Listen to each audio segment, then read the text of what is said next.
वो सबसे पहले एक बंदर से संपर्क किया और कहा, नमस्ते बंदर भैया, क्या आप मेरे दोस्त बनना चाहेंगे? बंदर ने कहा, तुम मेरी तरह झूल नहीं सकते क्योंकि तुम बहुत बड़े हो, इसलिए मैं तुम्हारा दोस्त नहीं बन सकता। इसके बाद हाथी एक खरगोश के पास गया और वही सवाल पूछा। खरगोश ने कहा, तुम मेरे बिल में फिट होने के लिए बहुत बड़े हो, इसलिए मैं तुम्हारा दोस्त नहीं बन सकता।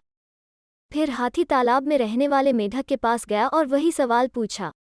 मेढक ने उसे जवाब दिया, तुम मेरे जितना ऊंची कूदने के लिए बहुत भारी हो, इसलिए मैं तुम्हारा दोस्त नहीं बन सकता। अब हाथी वास्तव में उदास था क्योंकि वो बहुत कोशिशों के बावजूद दोस्त नहीं बना।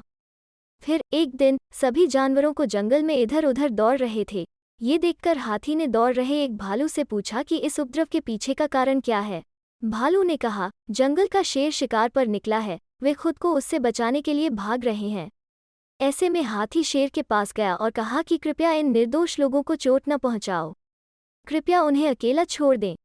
शेर ने उसका मजाक उड़ाया और हाथी को एक तरफ चले जाने को कहा। तभी हाथी को गुस्सा आ गया और उसने शेर को उसकी सारी ताकत लगाकर धक्का दे दिया, जिससे वो घायल हो गया और वहां से भाग खड़ा हुआ।